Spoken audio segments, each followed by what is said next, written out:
stop with warning shots from Biafran rifles. Then they were boarded, and the occupants thereof were either shot without much ado and thrown into the water, or had their hands tied behind their backs before being thrown into the water.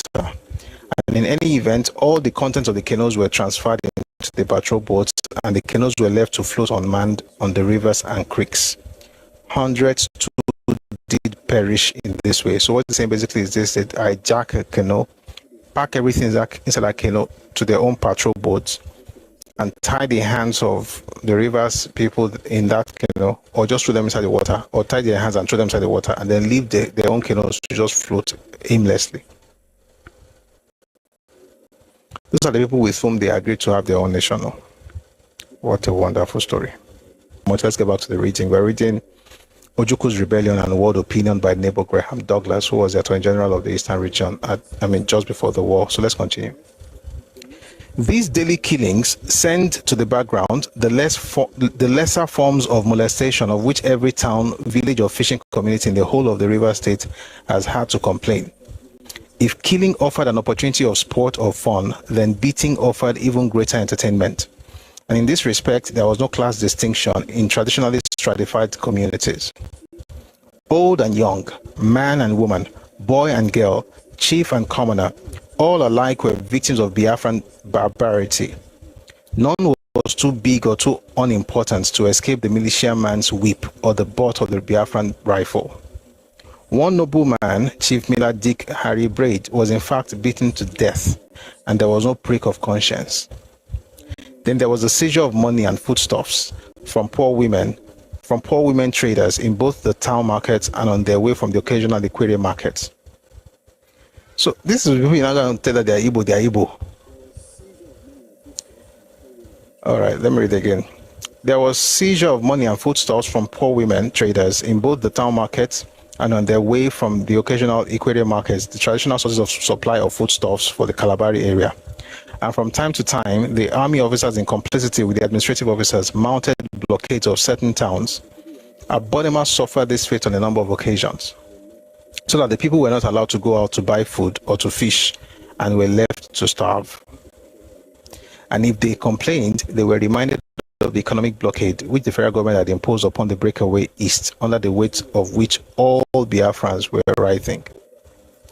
Then too were the cases of arson of whole villages and other communities.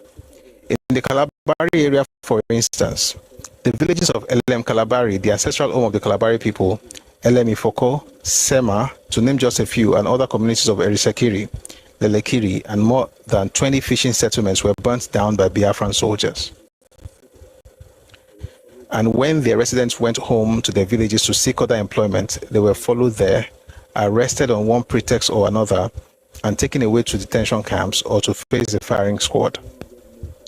On Monday, 26 February 1968, well over 100 male persons from the villages of Angulama and Minama were removed from the said villages, taken first to Degema, where they were mercilessly beaten by a number of rebel soldiers and by the Lieutenant Colonel himself. Then removed to the detention cells in Rainbow Town, Port Harcourt, the site of the headquarters of the 52nd Brigade of the Biafran Army, from which they were, it was later revealed, led to face the firing squad. They were accused of being infiltrators from the Nigerian army, but heaven knows that they were poor, unsophisticated fishermen. Shortly thereafter, all the males from the age of about 12 years of the village of Kaladekema in the habit of saying prayers for Nigeria. In consequence, the village was raided and everybody found therein arrested. Later, the women, including the leader of the band, were released after having been beaten up sufficiently, and the men were removed to Port Harcourt as already narrated. Eventually, the prayer house was set on fire, and they were enjoined not to hold prayer meetings any longer. In a similar manner, other prayer houses in the area had been closed, and Biafra is a Christian country. Apart from such atrocities as were matters of daily occurrence, there were the organized ones which took place in waves. I have already mentioned the cases of arson. Early in February 1968, two strategic villages on the New Calabar and Sombrero rivers, commanding the approaches to Abonema Degema from Boni, fell to federal troops. Soon, word went out that the majority of the troops who displaced the rebel soldiers therein were Rivers young men, predominantly Calabari. As a reprisal, the towns in the area were to be punished. This is what both the Provincial Secretary Degema and the notorious Lieutenant Colonel told me a few days before I was arrested and taken away. As a result, the entire population of Bakana, one of the three principal towns of Calabari, amounting to some 10,000 persons, was removed. They took 10,000 people out of their own ancestral land.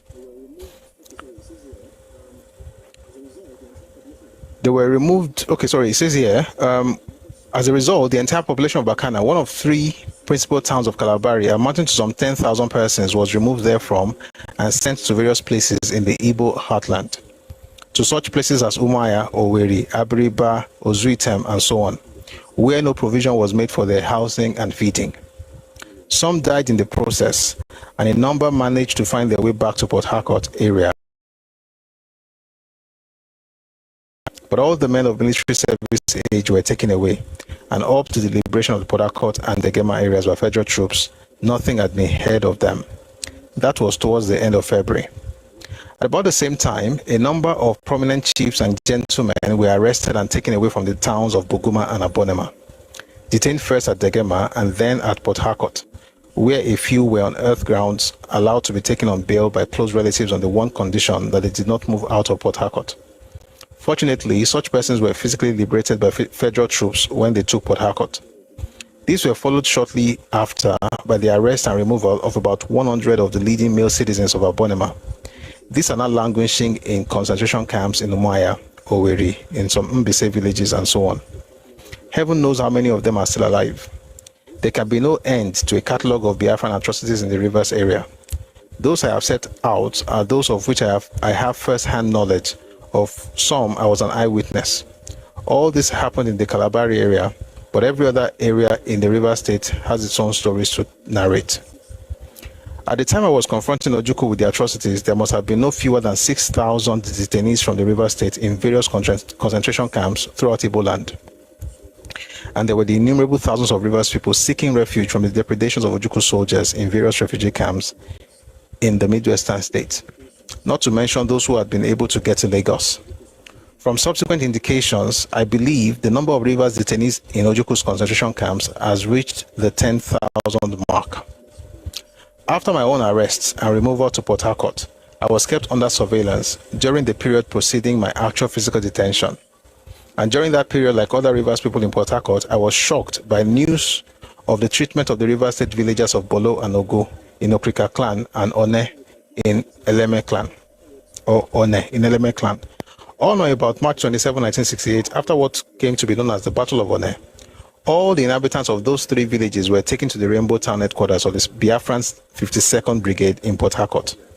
The men were separated from the women. What happened to the latter I did not hear.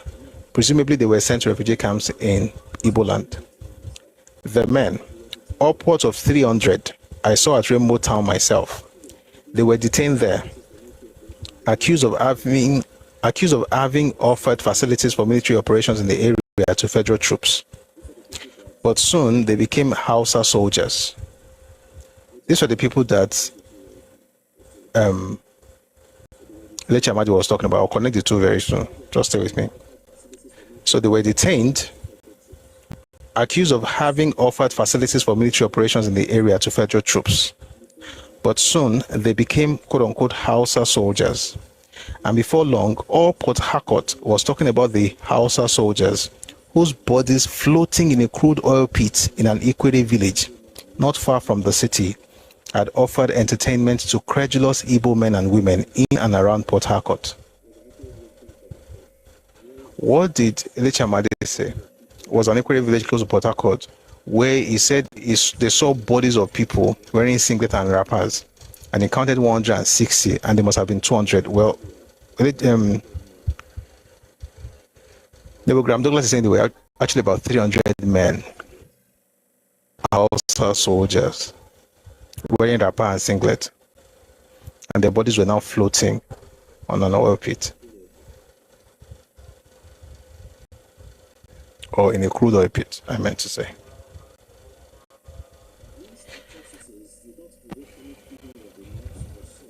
These atrocities did not evoke any feeling of remorse or shame in the ordinary Igbo man or woman. To them, every person of Rivers or Southeastern state origin, Southeastern is Akwa Ibom and Cross River, every person of Rivers or Southeastern state origin was by that very fact a saboteur, for whom there was only one law and one punishment. True, these people were part of a tyrannical system, which was preoccupied with the suppression of a colonial revolt. But what in 1968 must evoke in every Nigerian, and indeed every African, a sense of profound shame, is the pride with which the ordinary Igbo man walked into an eating house or low-class restaurant in Port Harcourt and asked for win-the-war meat. God, can I read this thing? Jesus Lord.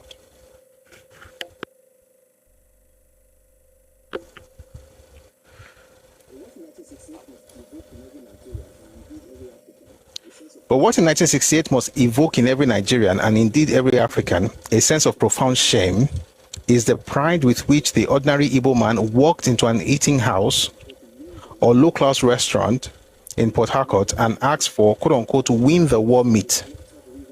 Do you know what win-the-war meat is? That is the flesh of a slaughtered Rivers person or Southeasterner, and the equal pride with which the eating house owner offered him his ordered delicacy.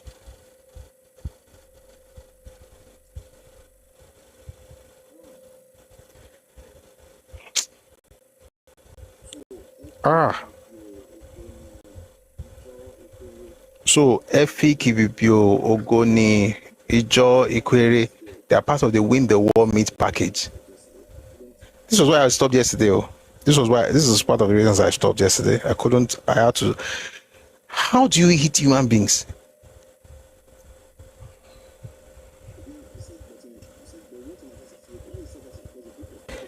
Again, he says, but what in 1968? Why he said that is because the book was published in 68 in the middle of the war.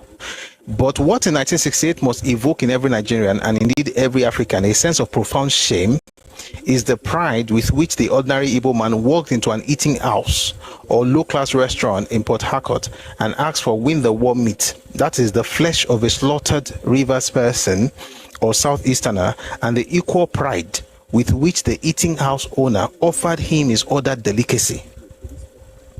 I could well understand the indignation of one of my guards, an EBBO police corporal, during my detention when he refused to take his lunch one day because he had discovered in the soup what was unmistakably a human ear and pieces of meat of a kind that was not readily identifiable.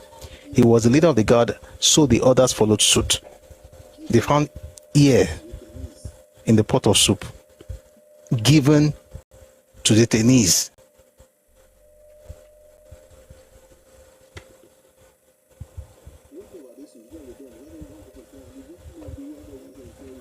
Do we care about this news? No, we don't. It's just one people saying, I'm the victim of the war. Everybody's not saying, sorry.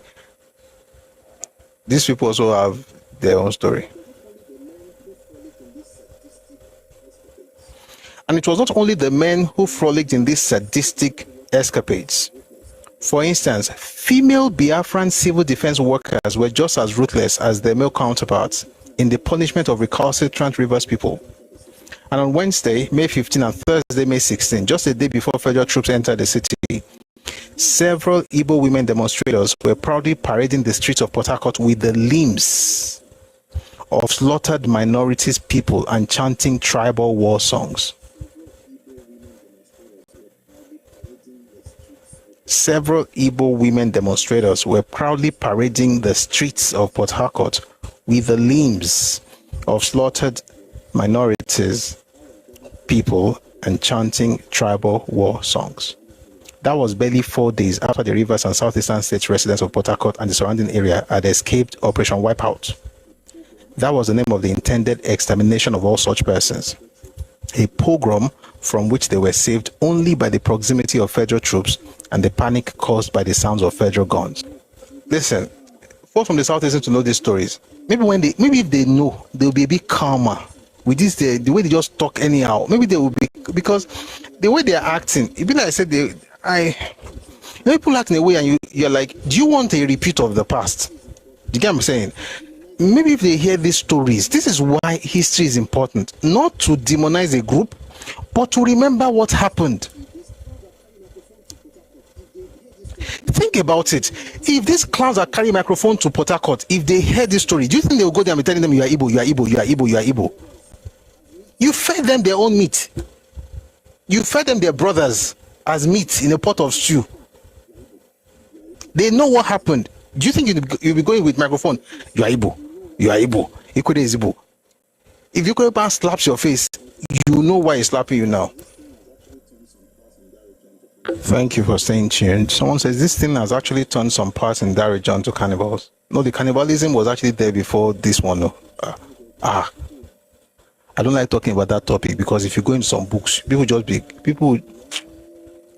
cannibalism was seen in those places long before colonialism. Let me put it this way, long before this war. Let's just stay there. But there are reports of long before colonialism, by the way, in the 19th century. That's why I say I don't like reading some things. But I can tell you the books if you're interested, but don't be interested. The point is, cannibalism did not happen because of that stuff. Or, it happened before then. So it was a practice at the time. And I hope it's in the past now. I really hope so. Let me read that part before we had the issue earlier. It says, it was not only the men who frolicked in these sadistic escapades. For instance, female Biafran civil defense workers were just as ruthless as their male counterparts in the punishment of recalcitrant rivers people. And on Wednesday, May 15 and Thursday, May 16, just a day before federal troops entered the city, several Igbo women demonstrators were proudly parading the streets of Port Harcourt with the limbs of slaughtered minorities people and chanting tribal war songs. That was barely 4 days after the Rivers and Southeastern States residents of Port Harcourt and the surrounding area had escaped Operation Wipeout. That was the name for the intended extermination of all such persons, a program from which they were saved only by the proximity of federal troops and the panic caused by the sound of federal guns. This is the background against which Ojukwu appealed to me to woo the Rivers people for him. These are the Rivers people presumably included in his newly founded terminology of disputed areas. If only he and his people knew how insulting the term is. First of all, why did not Ojukwu and his clique conduct a plebiscite among the people of what are now the Rivers and Southeastern states before he purported to... You know what, I'll not be using Southeastern again, I'll just be saying exactly what it means today, okay? Because I think it might be confusing. From 1966 and early 1967 to canvass the notions of secession and solidarity. At Degema, at a meeting with chiefs and other representatives of the people, he was left in no doubt that the people wanted a state of their own and nothing else will satisfy them. At Okrika, it was worse than that. He was stoned. Like a true Christian missionary, and he left with what would have been an unprecedented humiliation from an Eastern dignitary, and his characteristic self-respect as the time not retrieved his personal dignity.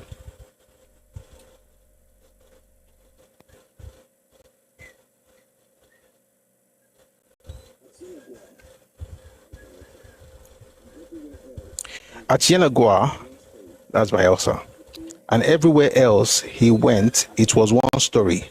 The people had had enough of Igbo rule. That person who came the other day and said, minorities said they wanted to be part of this whole thing. This is what the minorities said, not in 2008 or in 2026. In 1968, they did not want to be part of Biafra. He knew too that the grievances of the minorities peoples were many and genuine. I have set out herein above part of the terms of reference of my constitutional committee and of the covering letter forwarding them to me. They were a cheated people, that's the minorities. What has he done in the interval to make them wish to change their positions? What has he offered them other than blood and incalculable hardship and molestations? And then, too, was his confession to me and others on April 3, 1968 and May 4, 1968, that the Rivers people had not accepted him. That was barely a fortnight before Port Harcourt was liberated, and that was followed shortly by the liberation of Degema and Yenagoa provinces. What makes him think that they would be willing now to compromise their newly acquired freedom? Freedom acquired at the cost of pain and suffering. And if other index of the Rivers people's disposition were required, I would refer him to the fact of the rate of enlistment by Rivers young men in the Federal Nigerian Army to fight for the liberation of their homeland. I gather that there are thousands of them, but that is not the point of their heroism. What is more striking is that many did so regardless of the risks involved in their journeys to enlist at Bonny. In other words, as soon as the federal government took over those spaces, they moved en masse to join the Nigerian Army, that was youth in Rivers area, because they needed to do something. They couldn't do anything with the Biafran guys, they had no weapons. But now they could join Nigerian military and do what they had to do.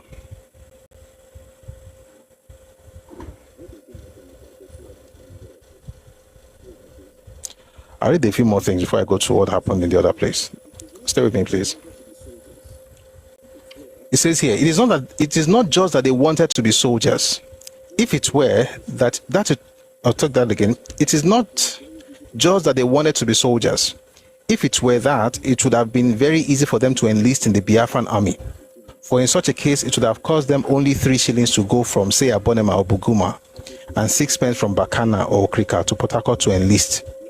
But they preferred the hazardous journeys to Bonny through creeks guarded by Biafran patrol boats at the risk of certain death, should they be discovered, quite undaunted by the fact that many of their near relatives and friends negotiating the same creeks for the same purpose had been killed, or in a few cases just captured by rebel soldiers on patrol.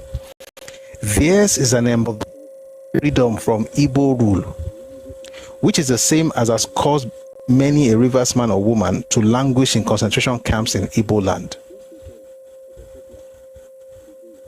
When you hear concentration camps, just think of Adolf Hitler and the Jews. Because sometimes it's better to use images that we are all used to. And White Kubo, thank you. You caught that. He called the areas disputed areas. Do you know what it is to call your homeland disputed areas? And like White Kubo said on YouTube, it's very correct. It's similar to Lagos is no man's land. Ojukwu was declaring Port Harcourt, areas in Port Harcourt as disputed areas. What makes them disputed? The fact that it's no longer an ancestral space of certain people, or that you just want it to be disputed so you can take it.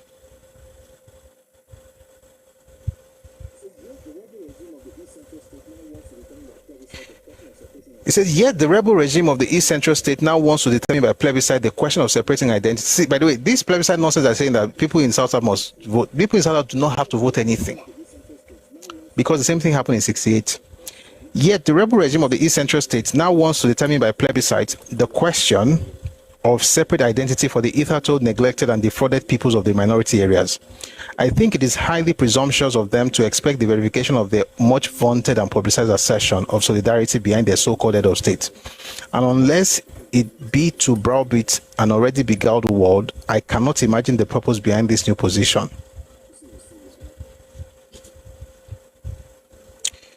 This thing is still long. But there's something I want to read here. I want to read something here before we move to what happened in the other part. It says here, stooges and a few chieftains who owe their incumbencies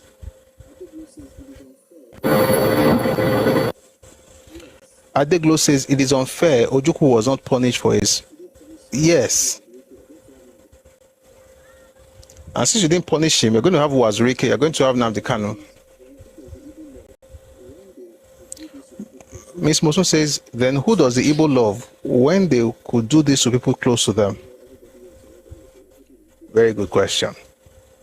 Whenever you hear everybody hates us, everybody hates us, my question is, who do you love? Anyway, let's read a few more things.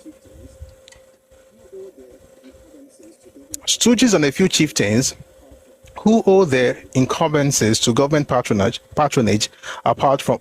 I'll take that slowly. Oh boy. Let me drink water, I beg.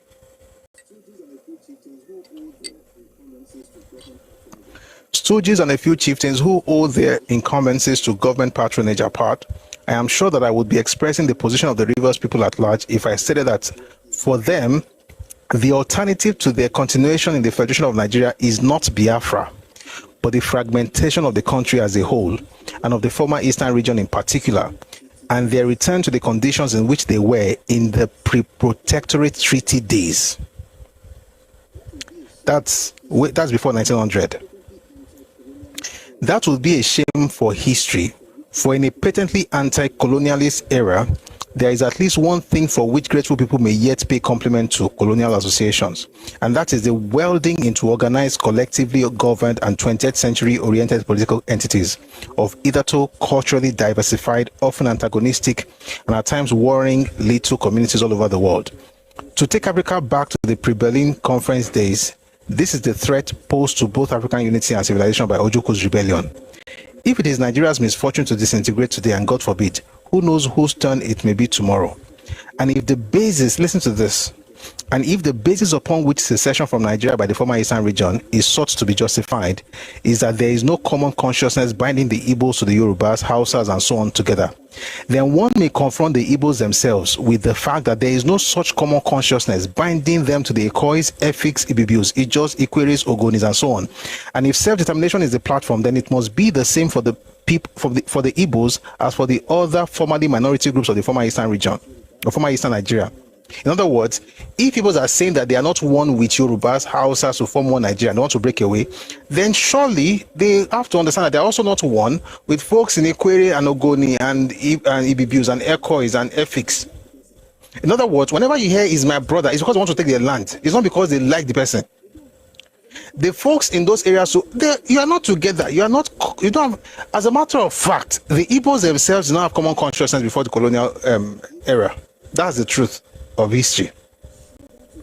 So and that's why I shudder to think that people haven't learned anything from the past, because I see here the nonsense today saying that they want Biafra and it's everybody. Now they won't spread their, did you see their map? 40 states, Kogi,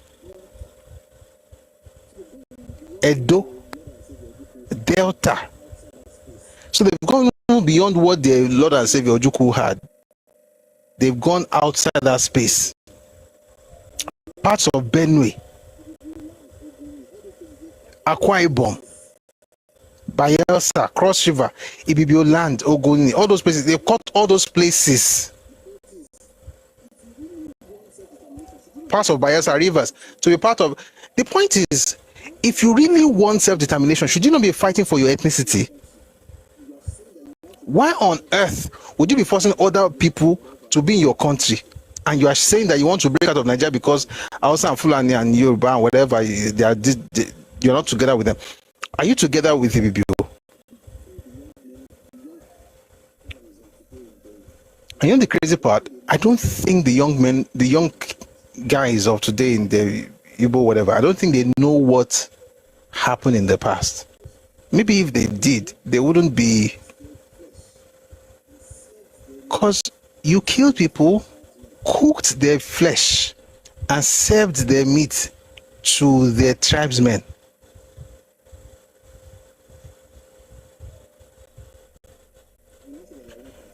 Wow. I now said that you are one country. Okay. Let me read a few more things before we go to the other book.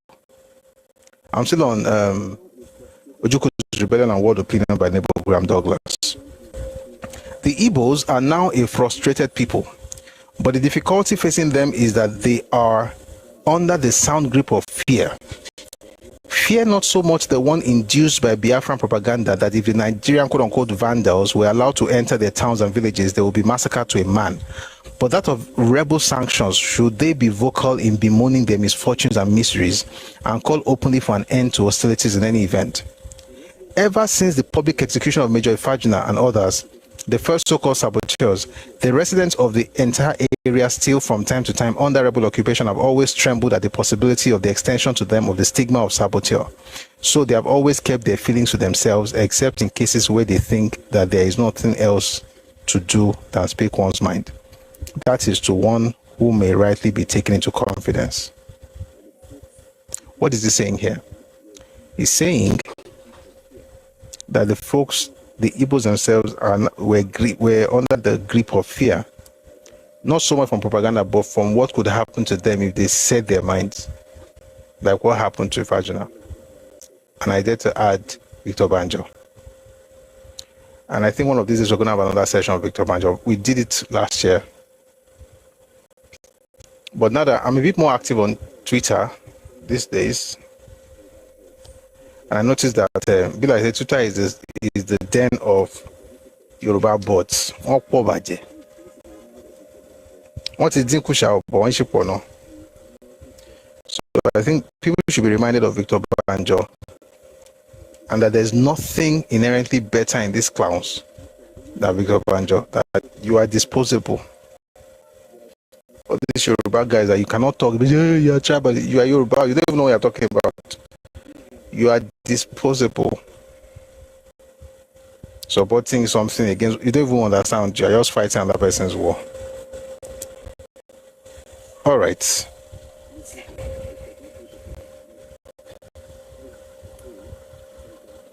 I'm going to read the entire book, but if you want to read the book, you can get it online. You can get it for free on Telegram channel, Redomi Global. And if you want to see other books that you may want to buy, you have to go to Redomi Books on Telegram as well.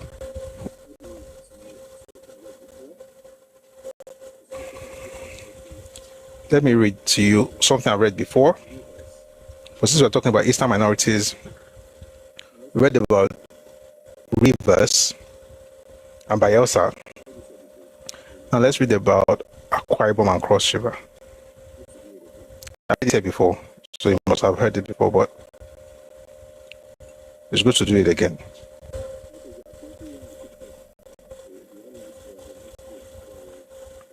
Someone says there are plenty here on TikTok. Okay, we'll all learn together, then hopefully some of them will wake up.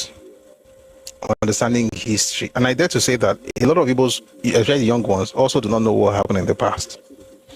Because there's no way you will know that your parents did this and you still be stupid the way these people. I said it earlier, I'll say it again. You cannot know these stories and carry mic to the same Port Harcourt and be telling them that they're Igbos. If they do something to you, you think that government will hold those people and say, even if government holds them, they've done what they want to do. That's why when you read these stories, you have to appreciate folks in Rivers State and Bayelsa and Akwa Ibom and Cross River. You have to. Let's read the other part. This is from Calabar. I'm reading Crisis and Conflict in Nigeria, Volume 2 by A.H.M. Kirk Green. At the recent Kampala peace talks, Dr. B.J. Mkeme from Calabar, a retired senior medical officer in the employment of the former Eastern Nigerian government, who is well known to the other side, gave a resume of rebel atrocities in the southeastern state of Cross River and Akwa Ibom states in the following words, and this is what he had to say. It was clear to all right-thinking people that these people, the minorities, wanted to remain within the Federation of Nigeria, but with states of their own, in which they enjoyed the right of self-determination. These did not suit the Igbos of the newly declared Republic of Biafra, and so they were determined either to force the 5 million non-Igbos into the Republic or to exterminate them systematically. To this end, Igbo soldiers were quickly sent to all non-Igbo areas with instructions to keep down the people, detain or even kill all who dared raise a voice in protest against the idea of Biafra. The provincial secretary for Calabar, an Igbo man, called a mass meeting in June 1967 and addressed the Calabar people thus, and I quote, "You Calabar people say you want a state of your own. Let me tell you that by the time the federal troops come here to enforce this mad idea, there will be no one left but grass and weeds, for we shall have flattened your land and killed all you Efiks." From then on, the non-Igbos of the Eastern minorities, From then on, the non-Igbos of the Eastern region were subjected to torture, detention, all forms of human indignities, and even killing. In Asang, a town in Enoin division, where I come from, and which is just a mile from Okpo, my own village,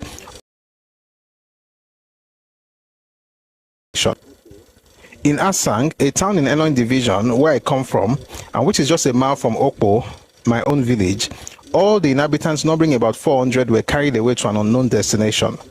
2 women, one a relation of mine who had been bedridden for 2 years, were slaughtered in cold blood because the soldiers said it would be a burden to carry them along, and they were under instructions not to leave alive any persons in the town. On the way out, a woman gave birth to a babe, Ade, and was groaning in her travail.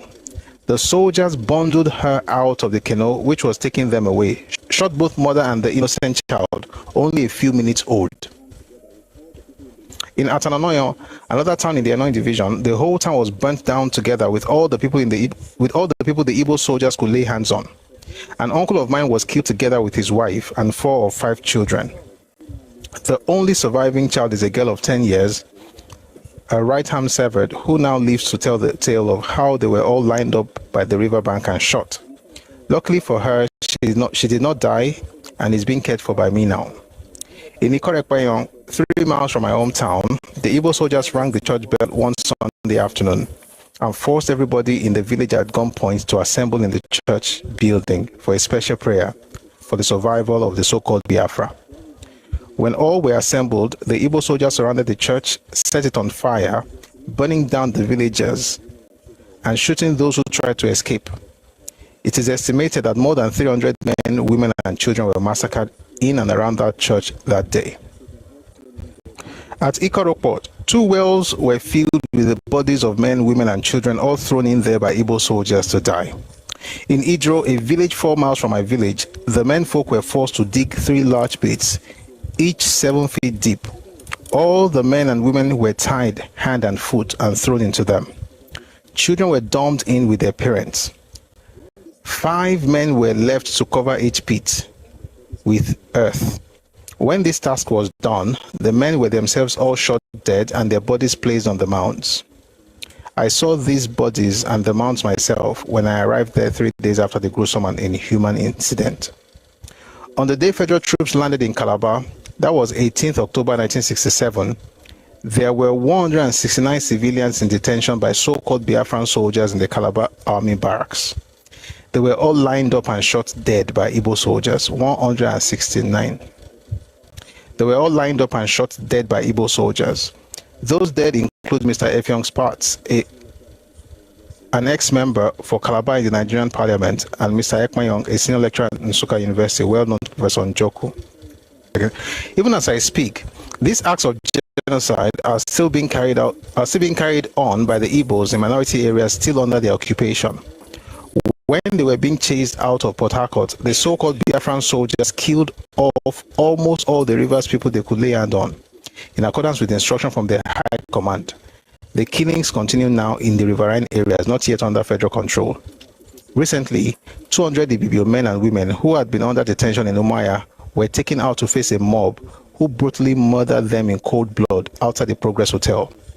There are many other gruesome incidents of children and pregnant mothers killed in marketplaces by Igbo soldiers, of houses and properties of non-Igbos wantonly destroyed. Similar stories of atrocities in the minority areas have been told other prominent Nigerians from the southeastern and river states, including Chief Holmes, Dr. Graham Douglas, whose book we just read, former Attorney General of the former Eastern Region military government under Governor Ojukwu. Contrary to Dr. Njoku's claims, the minority peoples have always welcomed federal troops with enthusiasm, and so on and so forth. All right. I was going to go into what happened in the Midwest, but we'll leave that for another day.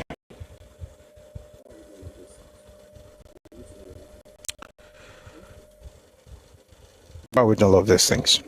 We need to know what happened. Okay? One day we'll do something on what happened to soldiers that were caught by Biafra. What did Biafra army do to them? Maybe if people actually know these things, they'll conduct themselves with wisdom. Maybe the reason people are running a wire is because there's no connection to the past. Therefore, they are repeating the mistakes of the past. And also, let nobody go all over the place lying through their teeth, telling us how, They built a paradise in the eastern region for minorities. Minorities were killed, and particularly, I say this, that one of the major reasons Nigeria actually went after this whole Biafra thing was that they couldn't just go with their own space. If Ebola wanted to break way back, then they would have gotten it. If they want it now, they will get it. I can assure you they will get it. If they want that nonsense policy they're banding all over the place, they will not get even 4 local governments, because this spirit of stealing is not from God, it's from a demon. There's a demon in charge of just telling people to steal other people's lands and resources. And that Biafra thing will never happen unless it's Igbo land. And the reason is not because I'm cursing, or it's not even a curse, it's just reality. It would never happen, because those other people also have a right to determine their own future. They don't have to mortgage their future. They don't have to allow you to be the one to determine it, just like you don't want Nigeria to determine yours. I'll bring people up. There are other things. Maybe I'll read later. I won't take a break. Let's bring some people up and grab reactions. Please.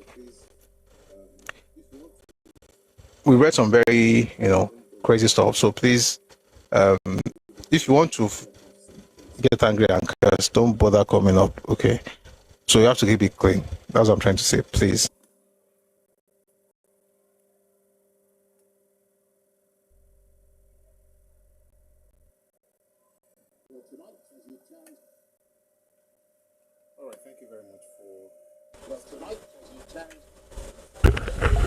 All right, thank you very much for listening. I noticed some drama in the comment section while the video was playing. I saw some people who were really touched, and I saw their comments. They're from different places. Some of them, I saw a particular gentleman whom I respect a lot. Is over 70. He's from the north. I saw Yoruba people and things like that. I've had this conversation where folks from the south were present, and I saw their reaction. I noticed the way they spoke. But there's something I've also noticed, regardless of the platform, whether it's Facebook or YouTube or TikTok or Twitter or it doesn't matter. Every comment of insult, curses, and just plain stupidity comes from Igbo people. In other words, you are not fully evolved. You haven't fully evolved. And I'll tell you why. The pain of another person doesn't make you a demon until you prove that you're actually a demon. People say, see what happened to us. Like if a clown came here and said, let them speak for themselves. I'm literally reading what they wrote. No other person must be a victim. Are you cursed? As far as you're concerned, no other person must be a victim. Are you cursed? Your fathers killed the people, destroyed their homes, took over their land. You can go into other people's houses. Your fathers killed the people, destroyed their homes, took over their land, shouting it's Biafra land, it's Biafra fish, taking over their farmlands, do all kinds of things. They forgave you. And that's the funny thing. Read those books I read, right? Whether it's Sunset in Biafra by Lechi Amadi, or In a Darkling Plain by Ken Sarwewa, or this other one, Ojuku's Rebellion and World Opinion by Nebogram Douglas, or even the book, the new book I'll introduce that some other time, but it's a novel that the man actually caught some flag for. The book is called New York, My Village, written by someone from Ẹkáàbọ. These people don't write from a place of pain. They are writing from a place of grace. They are not even saying you are bad. They're just saying this is what we went through. But you don't want them to talk, because you have to be the victim. And it has to be you. That's your inheritance in this life. That's the only thing you got from your parents. That's your identity. And guess what? This conversation doesn't have to do with you. If you're Igbo, I don't have my sessions because of you. I'm not. Anybody that has sessions for Igbo people is somebody who just likes to waste their time and effort. It's like carrying basket to the well or to the stream. I'm not doing this for you. I'm not fighting you. I'm not against you. I don't want you to change. It has nothing to do with you. Same people need to know what happened. Earlier today, I was listening to Professor Ole Soyinka's speech at Yoruba Tennis Club, and he said about the same thing I always say, that we've got to be able to confront the past, right? As sometimes you have to do it brutally. You have to be frank with it, and the reason, according to him, which is the same, and say, oh, let's demonize Igbo people and say, oh, they are bad. That's not the reason. It's just that, number one, nobody should blackmail anybody in this country. Number two, there has to be a way to make sure that we don't have a repetition of this terrible event. That's what this is about. Do you really think I wake up thinking about you? You guys are long gone. It will take, I'll be happy about it, but that's not my purpose here. So when you guys came up and just cursing and writing all kinds of things in the comment section, it's just, it goes to show how people were raised. Like, a person could be saying something that you don't agree with, and I always say it here. Whenever you come to listen, whether it's here whether it's live or video, you don't have to agree with what is being said. You know what? You can even say, "Hey, there's something that you said wrong. Let me correct it." That's how you engage intellectually. You can, fault anything. All I ask is that when you want to speak, you want to provide a rebuttal, you also provide resources. According to this and that, this is how it goes. But no, you were raised to just be cursing people out because you are literally just funny clowns, just insulting people. And the funny thing is that these kids, they're like your children's kids, made to nephews, children, cousins, just children. And the older ones among them are not even different, to be honest. So I'm not even surprised. They attack balagba tomode.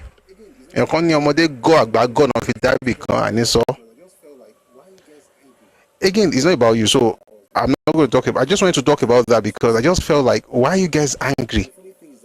Somebody said that I was lying. I'm reading books. You say I'm lying. And the funny thing is that these things that are written here are corroborated by other sources. So it's not like one book, let's now sit on it. And that's why I do what I do, where you have different books to understand exactly what happened. And it's because of my training. I believe, scriptures say that from the mouth of 2 or 3 witnesses, the truth be established. So you can't just take one thing and say, oh, that's it. But guess what? Let me bring out just one book Bawo, an article Bawo, somebody just crying on the street, say they did this to their father in Igbo land. If I play it here, all the Igbos will be telling me I'm doing a great job. By the way, what I'm doing is stressful. I know the easiest thing to do is to tell Igbo people that they are the best in sliced bread. And I'll say this: if your ox is God, that's because it needs to be God.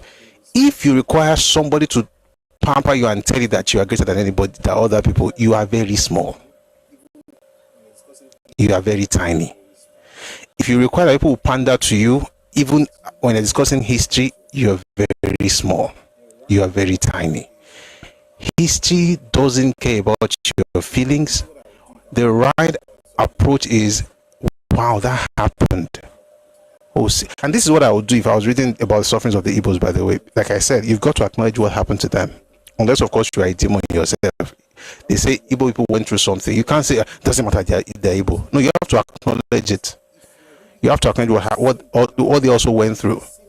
But you see, the crazy part is this: if you're a sane, and I'm going to say this, if you're a sane human being and you study all that happened during that war, the primary person to actually blame for it is the one they all worship.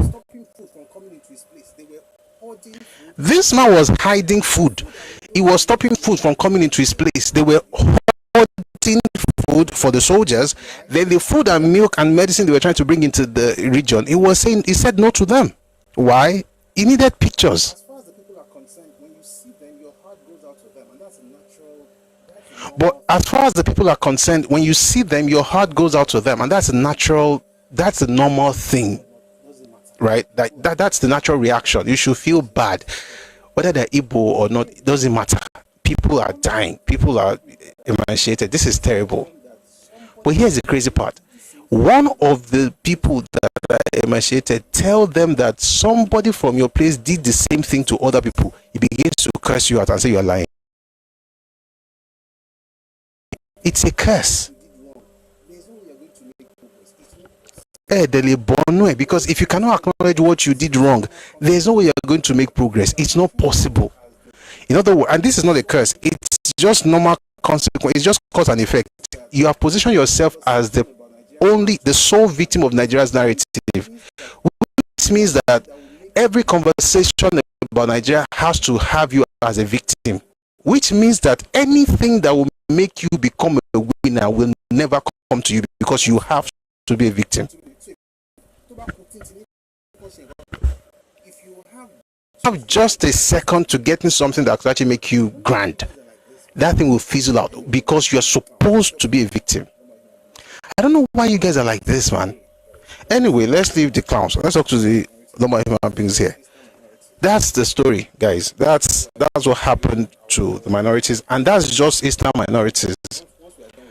Right now, we are doing a series on our law and treasonable felony. So once we are done with that series, we are going to go to the Midwest. What Igbos did in the Midwest. You have bad rap in every part of the country. That's why I wonder where you get it. It's the audacity of a fool. When you're insulting everybody as if you are better than everybody. Like, do you not know what you did, what your parents did, and what you are even doing right now? It's the same thing. E.g., maybe I'm even angry right now because while this clown was doing a number of clowns, actually not one person on TikTok, while they were doing their own on TikTok, somebody was commenting on a post on Twitter talking about the people who died in Kwara State. 162 people died. Terrible stuff. We talked about it yesterday. And a clown. I think clown is even too mild. These people are just buffoons. He's saying that elections have consequences. So while I'm trying to understand the other buffoons on here just typing rubbish on TikTok, I'm reading the report, that stuff, somebody tagged me on Twitter. You're saying elections have consequences because APC won in Kwara State. So 162 people dying. This is the time to mock them and use election results as what? To score political points. That's actually how we now understand why you call the country zoo. Because you guys are animals, man. To talk like this, to think like this, to call people, to say 162 people can die because they voted APC. Haba. Meanwhile, you spend your entire lifetime shopping for sympathy. Every conversation, people must feel sorry for you. Guess what? I don't even have a problem feeling sorry for you, to be honest. Especially when you have to be, when that is important. Because, of course, we've got to be able to feel. That's another thing. Let me also tell everybody, don't let people push you to the point where you now lose empathy. Because that's what these clowns do. Because when you read history and you see the way their parents behave and the way they are behaving, you will almost not want to acknowledge their pain. And it's dangerous for you as a person because it will take you to a place you don't want to be. You'll become like them. You have no feelings for others. You're just the victim in every story. So you have to, even if you hear that they're doing nonsense on social media and you hear something bad happens in the Southeast, still allow yourself to feel that pain. That's where your compassion, that's where you also remain human. But it's important to, begin to ask questions. Is it that people call Nigeria a zoo because they are animals? 162 people died and it doesn't mean anything. We're talking about 300 people shot in a church, 400 people rather, shot in a church, and Igbo guys threw fire into the church, burnt the whole building down. Anybody who tried to go out was shot. This is in Cross River State. And you come in here and your comment is hypocrite. Why are you lying?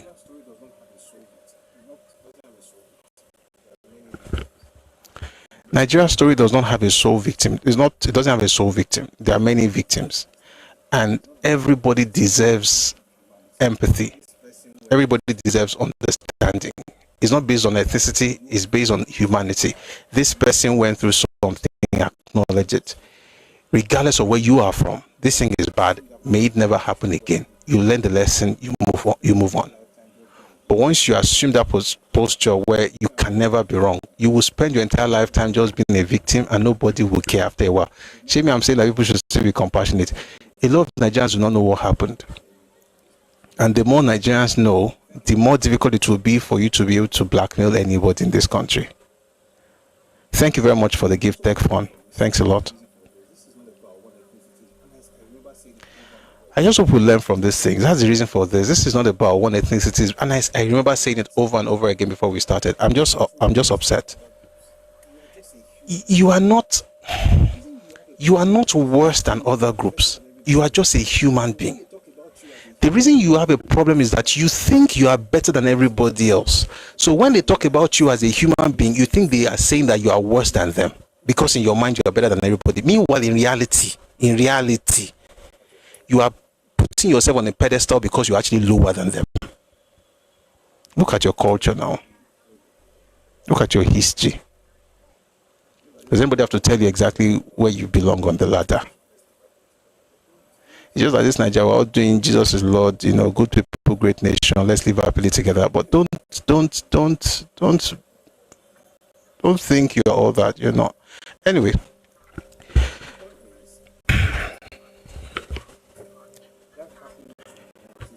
The point is, that happened to minorities in the Eastern region, and it was terrible.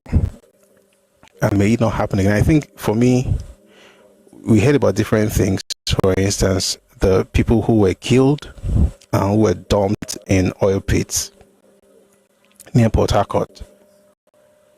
And Biafra radio told everybody that they were Nigerian soldiers who were killed in a skirmish.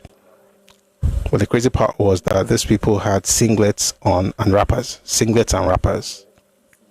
And the chairman said, how could soldiers have gone to war in singlets and wrappers? And then he began to count the bloated bodies that he saw in the pit. He stopped at 160. He said there may probably be around 200. Then you read Nebugram Douglas and he says there were about 300 men. And a human being hears that and the only thing can say is that they're lying. Where is your humanity? Or you hear the story about the child whose hand was cut off. Or the woman who gave birth to a baby, and because the baby was crying, they killed the baby and the woman.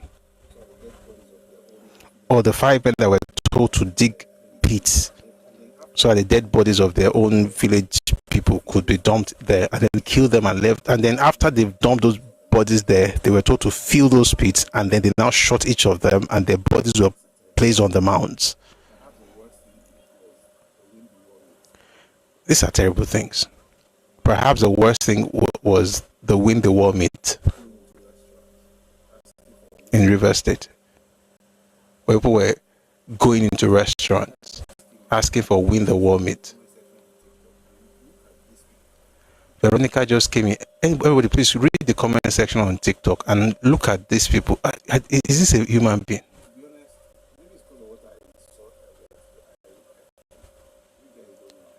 To be honest, maybe it's because of what I saw earlier today. You guys don't matter in anything that makes sense. You don't count. But guys, just look in the comment section and see what another person. I had to mute some people earlier, but see what this one just wrote. Your fathers went to restaurants and asked for win the war meat. Sounds like a very nice brand, a nice product, until you discover that they're talking about the bodies of the minorities. They were eating human beings. But I'm not surprised. There's a history of cannibalism, but that's another day's topic, and I'm not trying to even get into it. I'm just saying that, when he said one of the people, on his side, that's the program Douglas, found a, human ear in his food. just to tell you that people also went through stuff. Again, when people tell you that they went through something, it does not in any way invalidate your own problem. But since your life is supposed to be about problem, you would think that somehow they are trying to invalidate you. Oh God.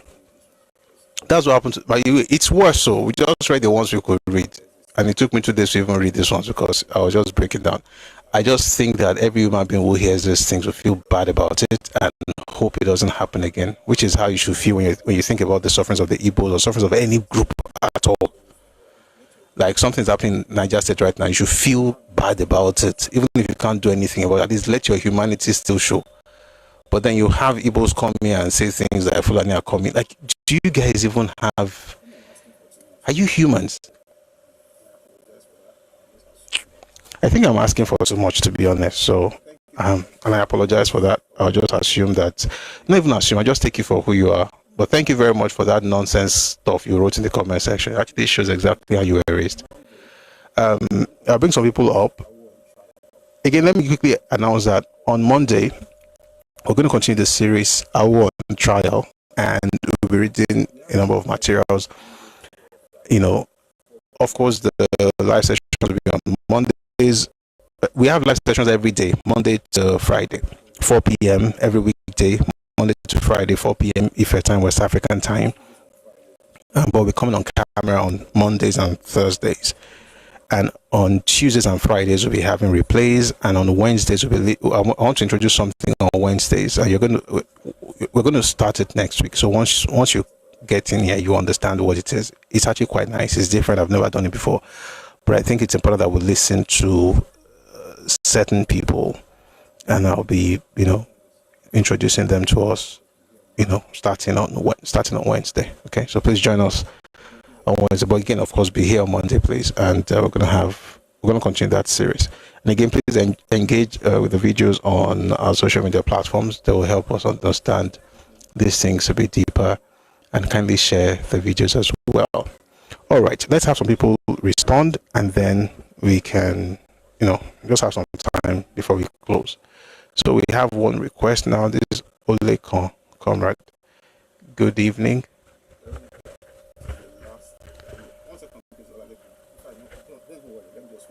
Veronica, this is the last time. 1 second, please, Olalekon. In fact, no, don't even worry. Let me just mute this one. I was going to actually respond to Veronica, but this one is not a human being. These are goats. Please continue. Olalekon, please go on. You have to send requests, please. Prof, yeah.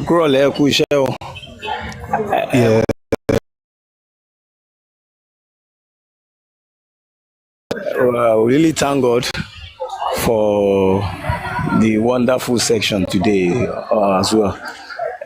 Eléyìí tí ó ṣe pàtàkì jù ni pé we'll continue praying for you that kí ọpọlọ yín kò ní jọba, gbogbo àwọn nǹkan t'Ọlọ́run ti ṣe fún yín ní dáadáa kò ní bàjẹ́ lójú ayé yín àti lẹ́yìn yín.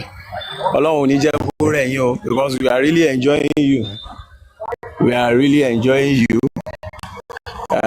Ọlọ́run jẹ́ kí ẹ̀yin náà lè enjoy ara yín ju bí àwa èèyàn ṣe ń enjoy yín lọ. Tí tẹ́ bá wò dáadáa, ẹ máa rí wípé it has become a culture fún àwọn ará bí kó jẹ́ wípé tán bá ti gbọ́ nǹkan kan tí wọ́n máa expect all the time is bad news. They feel they are the one that love Nigeria most.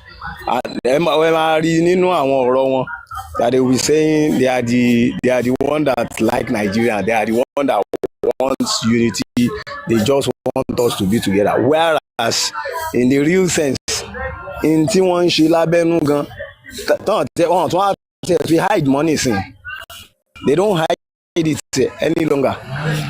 Ṣùgbọ́n I thank God for this kind of platform and some other platform náà báyìí náà tí mo tún máa ń join láti rí pé gbogbo irú àwọn nǹkan yìí is being exposed. Kí àwọn ọmọ Yorùbá náà ká lè mọ̀ pé yes, orí wa ká dorí ara wa mú ká dẹ̀ di ààyè wa mú ká di àwọn iṣẹ́ àwọn bàbá wa tí wọ́n ti ṣe iṣẹ́ takuntakun tán ti ṣe ká dì mú dáadáa ká dì mú ṣinṣin kí ká má lọ gọra wa because n tó bá jẹ́ ti tẹni òun náà ni tẹni so ìyẹn ni ìwọ̀nba nǹkan tí mo fẹ́ sọ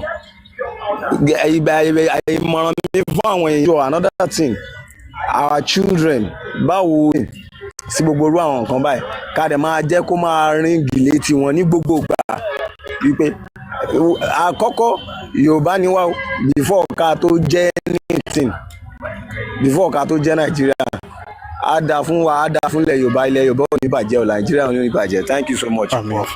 Amen.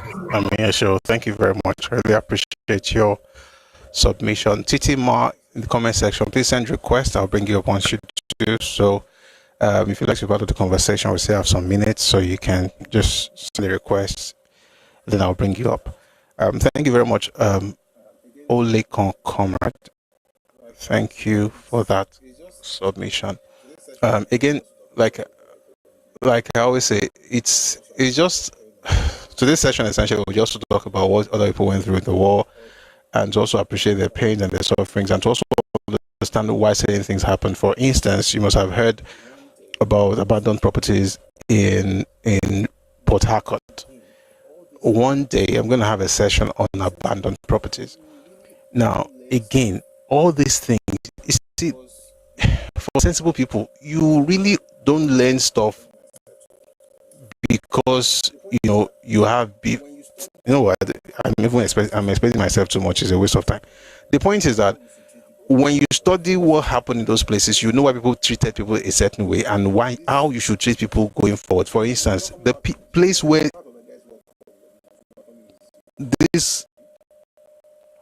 the most welcoming part of Nigeria, every part of Nigeria is welcoming, but the most welcoming is Yoruba land, Abi. But you have to ask questions. When you hear that certain people were treated a certain way in the north, in the south, in different parts, why did it happen? You're a Yoruba person. As soon as you hear that they suffered, you feel like, hey, yeah, there are bad people that did this to you. But just because a person suffered does not mean that they did not cause that problem. That's one. Number two, you don't understand that they may actually be recruiting you on their side, and we saw what happened in the last election. And if you say I'm saying this because of the next election, you may be right. We cannot afford to have people who are making decisions based on other people's emotions. Think about it. You appeal to people's emotions to say, vote for us because you've never had something. But you've never had a president, which is a lie, by the way. Okay. Please give me a second. Let me bring. I'll explain what I'm about to say. You've never had a president, so which is a lie because you've had two. It's just that I didn't get. You will not tell them what your elders did when they were leading the nation. Just say, "Oh, we never had one, so give us one." Now they give you one, and then you cut everywhere. Or let me put it this way: they didn't give it to you. They now start cursing them and saying, "Oh, 162 people dying is good. Ekiti should burn. Anything should happen," because you did not get what you want from them. How do you think they're going to be looking at you? So next election, make no mistakes. Yes, vote for Tinubu. But beyond Tinubu is beyond Tinubu, to be honest. It's more about understanding what happened and making sure that it doesn't happen again, and also that nobody blackmails you as a Yoruba person or as a Nigerian. Period. All right, let's have one more person, and then we'll call it a day. Titima, I sent you a request. I'll wait for you to accept. Maltuition. Hey, good evening. Hello to. Good evening. Well, yeah, thank you very much. Another beautiful session. Like the previous gentleman said, that I want to amplify what he said before I make my point. We need to institutionalize you. We need to institutionalize Busui Uris. You are an asset to us. You need to replicate yourself. Papa did it through all his disciples, and we saw the result across the decades. So, man of God, we need to start thinking strategically. You're an asset to us. You need to replicate yourself. We need to replicate all these things that we are reading on many platforms for teenagers. So I'll park that one there. I don't know whether you listened to some of the speeches made at the Southeastern Commission this week. Professor Soludo, the governor of Anambra, made a comment that Nigeria must pay them the full Marshall Plan. Professor Soludo is a former CBN banker and a well-read man, now a governor. He is saying Nigeria owes them. And these sessions we are having, and this is why this session is so important. We need to educate the entire thing because it's dangerous. Nigeria does not owe the Igbos anymore. Rather, the Igbos are the ones that owe Nigeria. If you want to go by the Marshall Plan that he mentioned and go it all the way, Germany was paying the West for decades for causing the war. Now that we have all the evidence out in the open, particularly the evidence given to them that the Americans even advised you could don't go into this war. I think it's high time people start drumming the beat. Away, you are wrong. These are the facts. And you guys, you owe Nigeria. We need to start. There's a judgment that was passed this week about the colonialists and how they killed some people at the mine. And they said that the British government should pay £420 million. We need to start using the same yardstick for our brethren in the East. All the people they killed, the Jaw people, the Ikere people, the Efiks, the Bibios, and dollarize it and put the bill in front of them. Because sentiment that we owe the Igbo nation or the Igbo land is wrong. And leaders like Professor Soludo should not be speaking like that. I rest my submission. Thank you very much, Mathematician. Yes, I know that, and thank you for the the guys in the comment section. I still watch your writing. Thank you. I can't read those things out, but I appreciate it. So I know about the Southeast Development Commission, and I just want to say that in Governor Soludo's defense, I think what he was saying, to be honest, was that the SCDC should draft a Marshall Plan for the Southeast. That's what I got from what he was saying. And then he said that, whatever they produce, like a plan. So let me explain this way. In fact, let me read a part of what he said, then I'll now explain it using Yoruba land just to make the point. Anambra State Governor Professor Chukwumacha Soludo, CFR,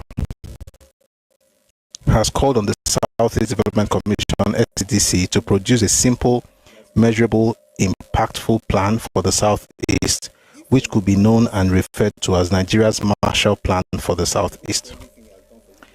If you're a Yoruba person, thank God for everything he has done for you, but thank God also for making you Yoruba.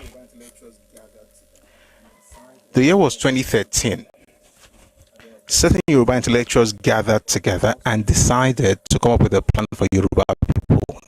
And then, of course, they worked with some politicians, but they were mostly intellectuals, and they came up with this plan that eventually became the Dawn Commission, Developmental Agenda for Western Nigeria. They came up with a document which I've read, and those people were just wonderful people. They created plans for agriculture, security, infrastructure, railroad, waterways, all kinds of things. And they would have meetings about it. They became like a think tank, for the entire region, began to suggest things to the governors. And a few years ago, one of the things that they planned was the Western Security Network that as Amotekun.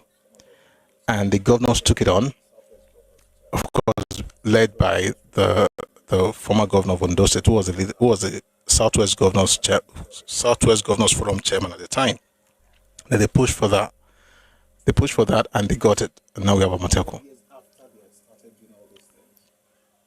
2025, 12 years after they had started doing all these things, Nigerian government decided to have development commissions. By the way, let me just go back just a bit. 2014, Goodluck Jonathan organized a national conference. At that conference, one of the recommendations that the confab made was that every region should have development commissions. 2014. In other words, Yoruba people did it before Nigeria was even advised to do it. A year before. And Nigeria did not heed that until President Tinubu got there and gave everybody development commissions 12 years later. Now, here's the cool thing. Now that we have Southwest Development Commission, they don't have to come up with any plan. So whatever plan you're looking for, their job is to execute. So whatever plan you're looking for Yoruba land or for Western Nigeria is something that has been worked on. This SWDC just gets in there, plugs and play, because they are coming in with the money. Dawn Commission doesn't have that money. They are not executing anything for the most part. They are just like a think tank, policymakers, and then you have SWDC who execute. What Soludo is saying is that what your own guys have done since 2013 up until 2026, 13 years now, he's asking.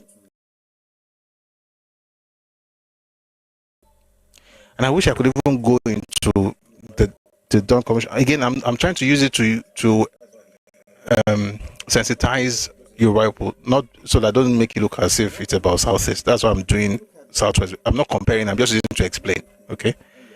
Now, what that means basically is, if you look at Timali theory, let me see if I can quickly find it and I'll read some of those things to you. Let me see if I can find it. If you look at the document, you already have everything you need to get done. It's just that you need to have funds to make it happen. And since Nigeria is now going to be giving us money, let us go there. No,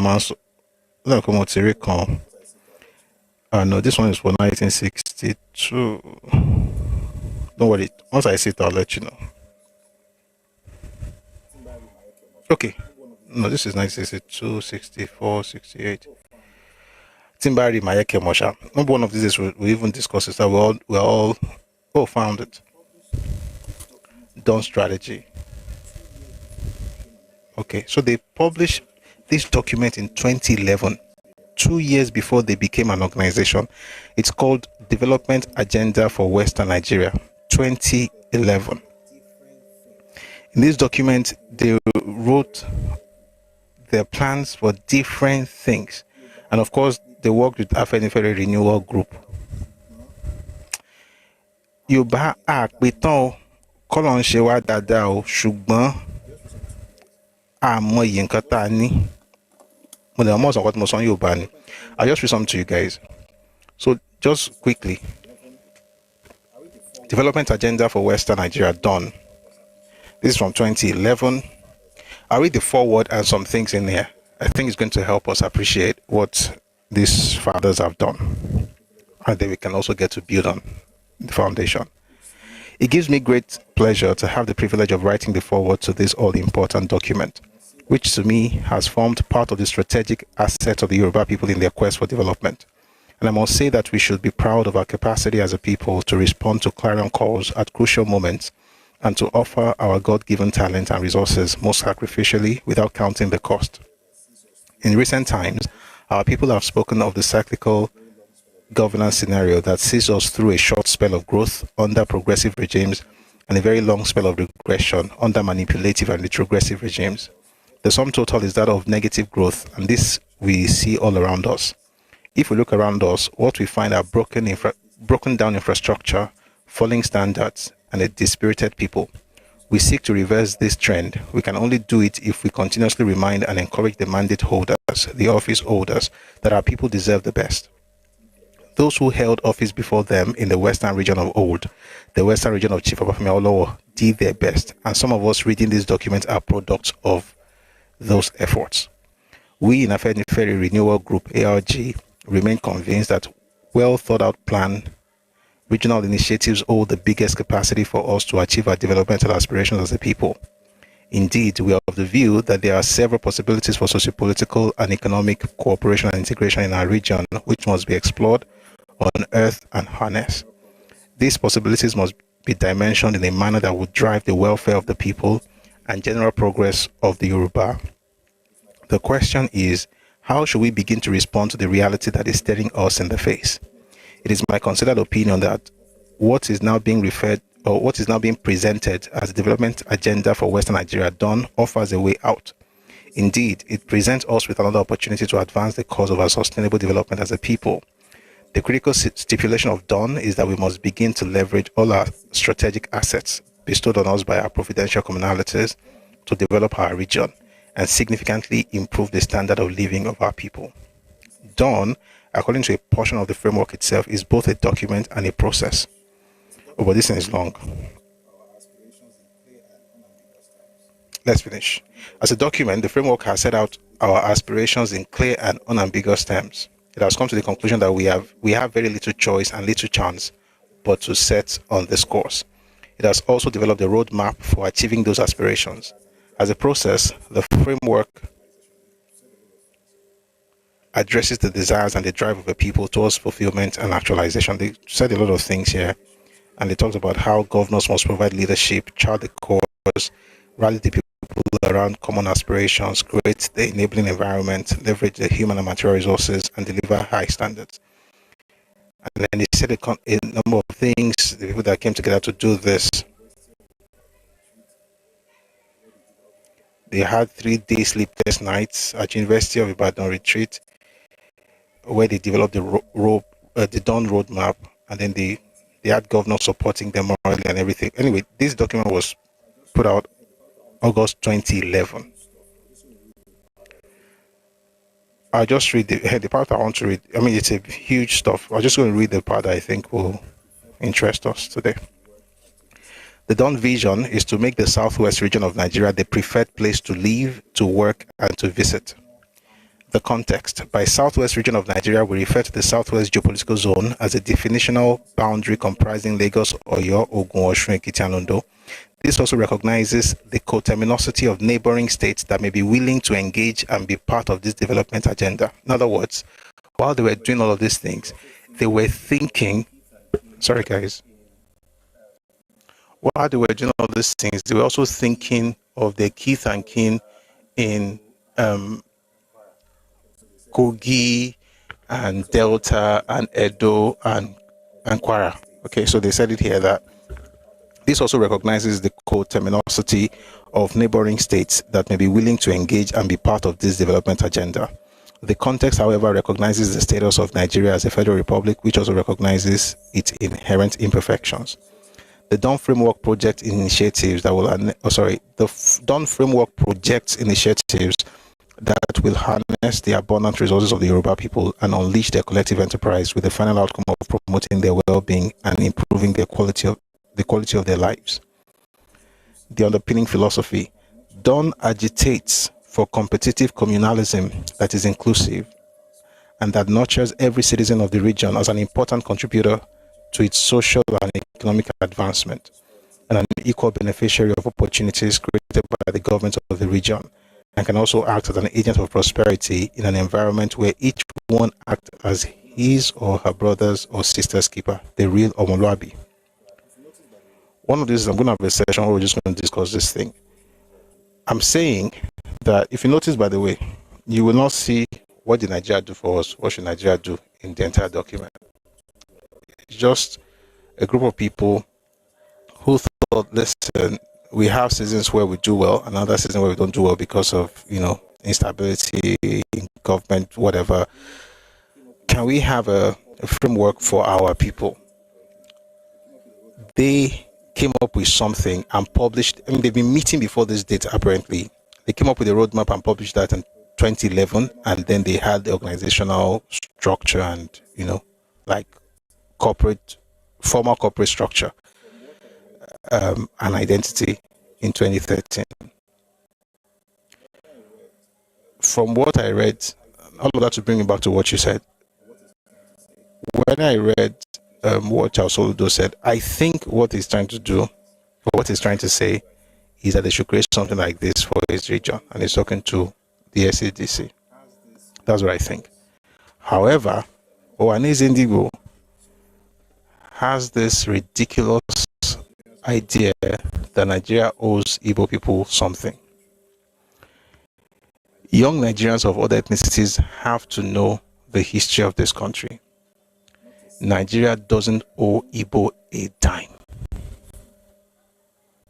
Not a cent, not a farthing. We don't owe them anything. Apart from love, respect, brotherhood. That is it. So whatever made them ask during the Oputa panel that Nigeria should pay them 8.6 trillion naira, whatever thing they came up with that made them ask last year, 2025, that Nigeria should pay them 10 trillion naira, that thing, no matter, even if that thing never leaves them for the next 100 years, Nigerians must know how to respond. We must understand our history. And if you study all Nigeria did to rehabilitate the Southeast, especially beginning in 1968, in the middle of the war, up until well into the 70s, if you know what, Nigeria is not a perfect space. The government can do better for anybody in this country. So I'm not saying that they've done the best that they, ever could.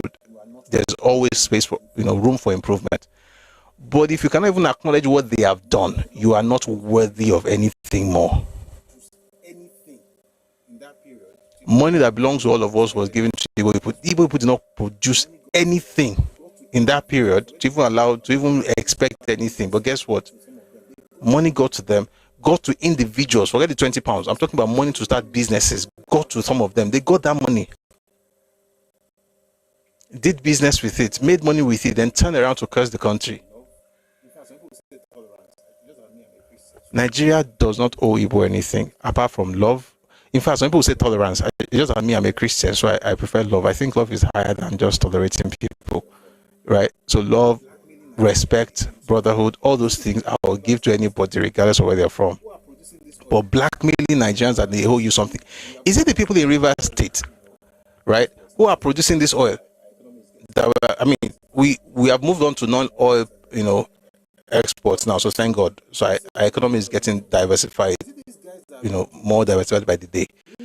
But we still make a lot of money from oil. So is it these guys that are making oil, whose fathers you killed, that should look for money to come and pay you reparations just because they want to have peace? At this point, we are going to create a Lesotho in this country. It's going to happen, and it's going to happen very soon. On my wall in passive, they'll give you a Lesotho. It will be yours and yours alone, but that will be your place, and that you go back to what Nigeria was like before 1861, before you both started the bombardment of Lagos. That's what we're going to take you back to. You go back to that place and you will thrive in Jesus' name. You do well, so I can stop disturbing people. But yes, I agree with what you said, and it's true. Nigeria does not owe you anything. Nigeria doesn't even owe me anything. Nigeria has done a lot for us. We are the ones who need to build this country, not blackmailing everybody and saying they owe you. What exactly does do you know how many people have not gotten anything out of this country in terms of ethnicities that are waiting to get something better? You have what's that thing they call Niger Bridge? You have they're building some roads now across the southeast, and David Umar is doing very well, by the way. Minister of Works, building stuff. No matter what people do, you don't see anything. I don't like people like that, though. I don't hate them, but I don't want them around me.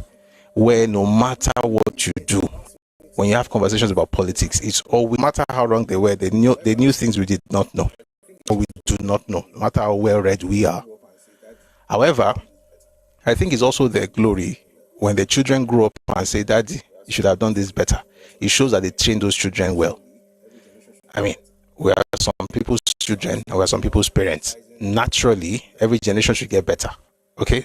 So I'm saying that I'm not criticizing Nigerian leaders and say, oh, they are terrible people. They just didn't get something straight. With the benefit of hindsight, there is no way on earth you should ever utter that phrase in Nigeria, no victor, no vanquished. It's a very wrong statement. And the man who did it was doing it out of his benevolence, was trying to be a Christian, a good man. They use it against him today. Why? Because you are dealing with a different culture that you don't understand.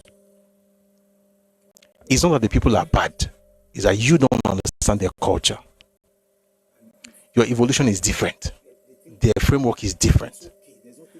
And if we've had a session about it, they think differently. And it's okay. There's nothing wrong. You don't make people become like you. Just understand them for who they are and then work with them based on who they are. You will have peace. People like that never say no victor, no vanquished. You must not just do victor, vanquished. Make them pay. Like what Europe did to Germany. Germany was, I mean, just about, I could even say was bankrupt. They kept paying Europe for starting a war. For even getting there. I mean, because we are doing good people, great nation does not mean Europe. Like I always say, I compare Nigeria to Europe. I can't compare Nigeria to Germany. Germany is one nation. Nigeria is a country of many nations. One nation misbehaves, they pay for it. But since we all did no victor, no vanquished, there will be no lack of Ojukus and Nnamdi Kanos from the southeast. Unless by the Spirit of God, by divine mercy. You will always have people like that because they will fill them with stories about the war, propaganda and everything. And those people will now want to maybe do something their fathers have not done. And here's the crazy part. You see, after the war in Nigeria, they did not put off the radio. Radio Biafra still plays today. It has never stopped playing, and that's one of the major problems of the South. The radio Biafra is still playing every day. So here's the problem with that radio. You hear the tactics, you hear the victimhood, you hear the pain, you hear the anguish. You don't hear wisdom. So I can assure you, if you try 1 billion times, you will do exactly what your fathers did, and you will fail just like your fathers.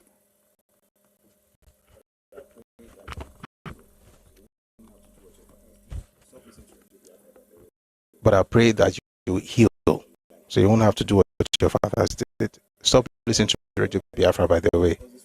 Let God came here today and just insulted. He just kept insulting. That's the reason I'm talking to them. I don't really care for you that much. If you heal, that'll be good for you. If you don't heal, it is well with you. All right. My tuition was done. I tried to bring a person up earlier, but the person couldn't come up. Anyway, it's 7 p.m. Let's call it a day. What we listened to today was very heavy. May the souls of the departed rest in peace. And I hope that listening to that helps us understand, number one, why people in Rivers behave the way they do when they hear Igbo. And what we have to learn. And I will end by saying this. We are not the same in Nigeria. I want to tell you something. Somebody did it in Yoruba, amongst Yoruba, but I just stopped listening to that person years ago. If you have a group that wants to pass across a message to an ethnicity, and they begin by mad people everywhere, everybody's a stupid person, everybody's foolish. That negative messaging, they use it because it makes people try to now prove that they're not stupid. But in proving that they're not stupid, they actually act stupidly. But if that's the messaging that gets people working or gets people fighting, it tells you exactly where they are in their evolutionary process.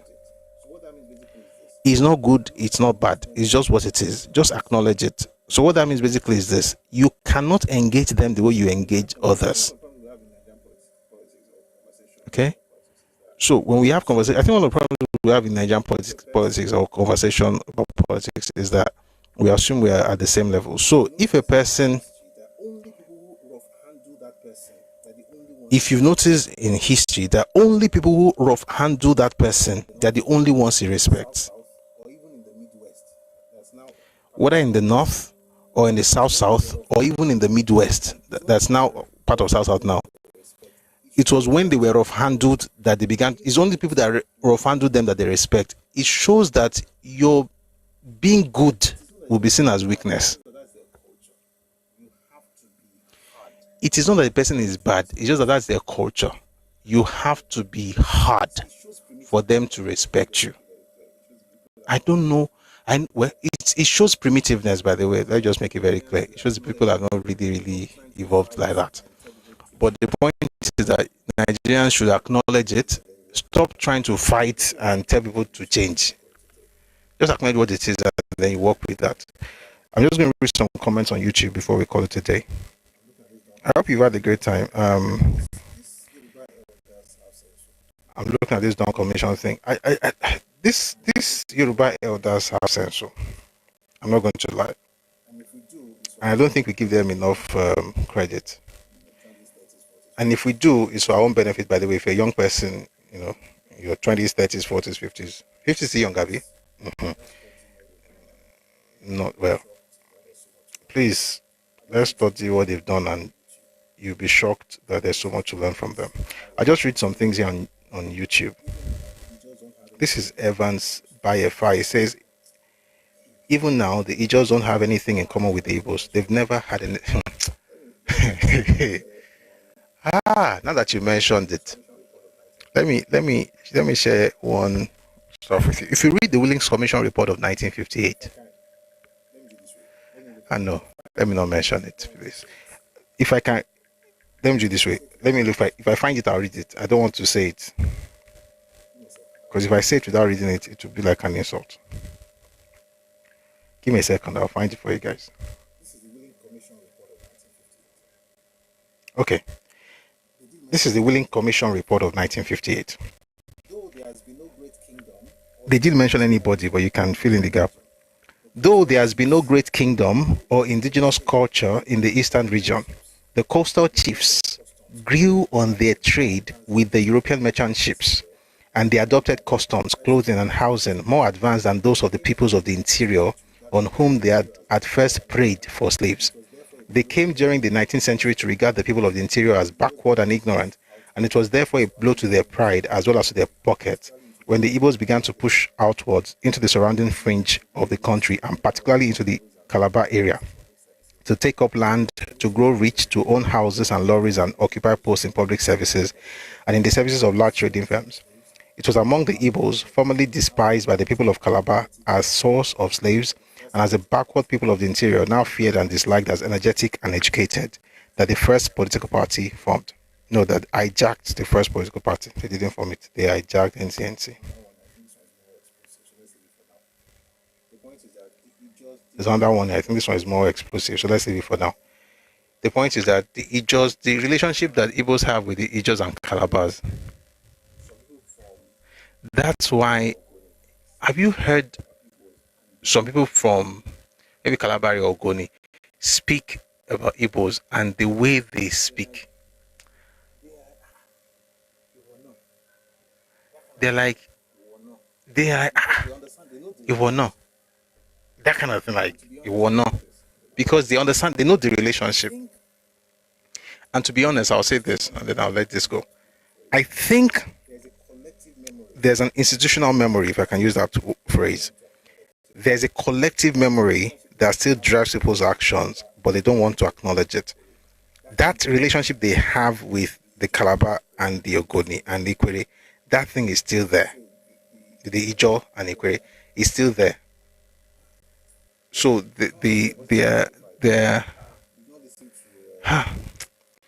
someone says their voices are not amplified. You've not listened to what's this man's name? Is Alaji now? Dokubo, Asari Dokubo. Go and listen to Dokubo speak. You understand.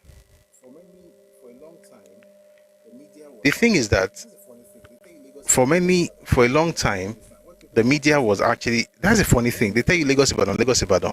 What you don't understand, what people don't get is that for many years, even up until the 90s, up until the 70s, the media was actually controlled by the Igbos. Let's put it this way.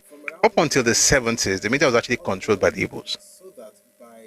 From around the 80s into the 90s, other people got into the mix, so that by 99, the big ones, Tribune first, of course, Punch, Tell, they were Newswatch, and many of them were not even, Punch was Yoruba, Tribune was Yoruba owned.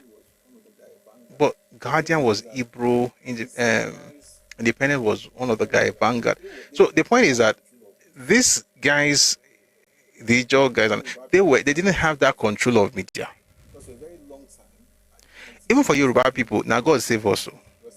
Because for a very long time, and Zikiwe did something very crazy with his West African pilot. It will push all the good things Igbos were doing. He would never talk about the evil they were doing. He will push the crimes that other ethnicities were, committing, and then you couldn't say you didn't do it because you actually did it. But the good things that you're doing that could have balanced that thing out, he would not report it, but it was one controlling the narrative. Very interesting group of people. But let's just leave Wilderness Commission for now. If you didn't get what I said earlier, please forget about it. But I said a lot without saying much. I hope you got it. But there's a relationship that the Ijos and the Igbos have, and that relationship is probably one of the reasons the Igbos behave the way they do. And someone says it's not all Igbos. Okay, I hear you, and I believe it's not all Igbos. But with what you've seen in the comment section today, only slaves behave the way those people behave. I mean, the way the ones that came here earlier, it has to be slavery that will make you celebrate people's death and call everybody liars. Just call everybody a liar because they are not, they are not saying that you killing them was a good thing. You have to be a slave. And slaves could have money to still be slaves. It's a mental thing. It has nothing to do with chains. Of course, not all Igbos are like that. But the point is that the good ones are quiet. That's the crazy part. I hope they speak up more. Let's go on.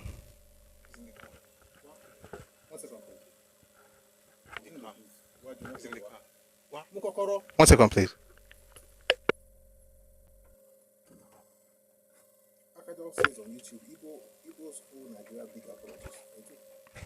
Ẹkáàbọ says on YouTube, Igbos owe Nigeria big apologies. They do. They do. They do. And some people have to call. Some people have to ask for that thing. It's important that we have to have that conversation. All this with Nigeria must talk. Nigeria must talk. It's not talk to apologize. Nigeria owes nobody any. I don't owe anybody apologies in this country. Listen, 9 years after the war, Nigeria made sure an Igbo man was the vice president of this country. 9 years after the war, an Igbo man was the vice president. 9 years after the war, 8 years after the war, all the major political parties had Igbos on their tickets. There was one presidential candidate, that was Zik of NNP.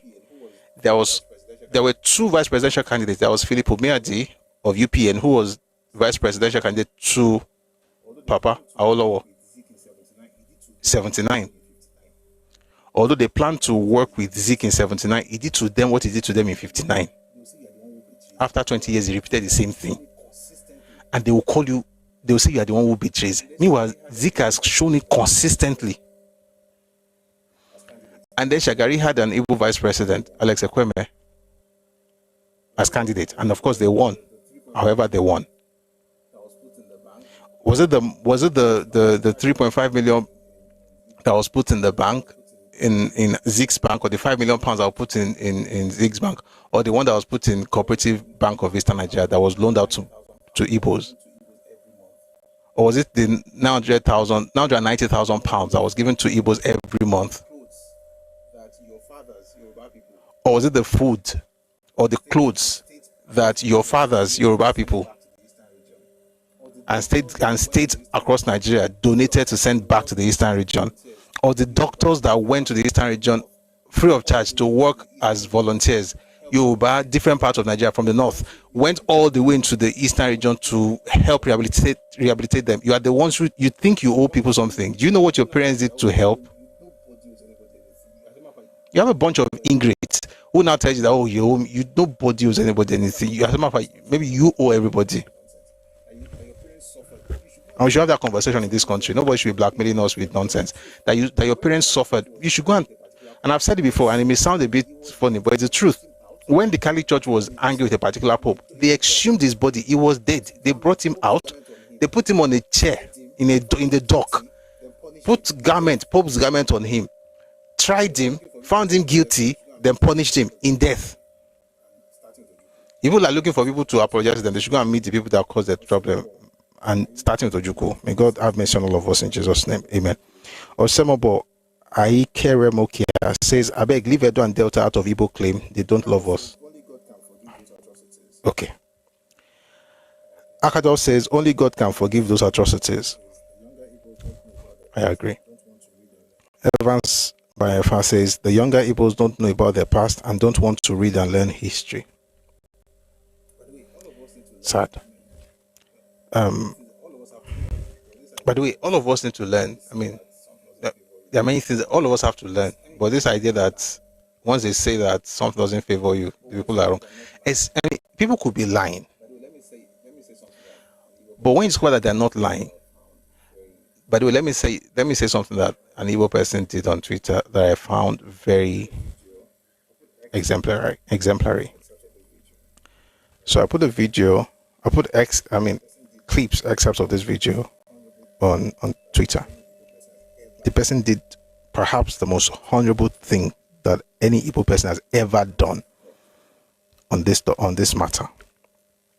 He asked Grok. No, it wasn't even this video. It's the one about the North. He asked what the Igbos did to the Northerners in Igbo land. How they killed them in different towns and cities, in Umuahia, in Owerri, in Enugu, in Port Harcourt, in Oboloafo. How they killed them. So the guy grokked it. I was like, okay, this is quite good.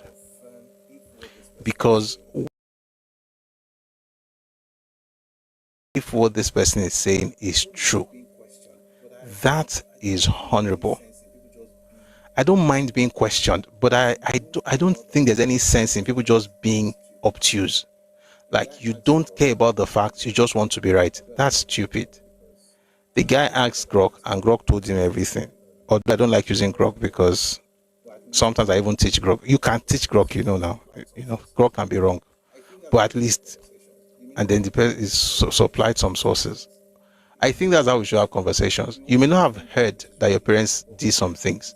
If you hear it, you want to defend them, which is okay. But go and check, is it true? If it is true, then you know that the person you are dealing with, you owe that person what you think the person owes you. Apologies. You owe that person what you think the person owes you. Reparations.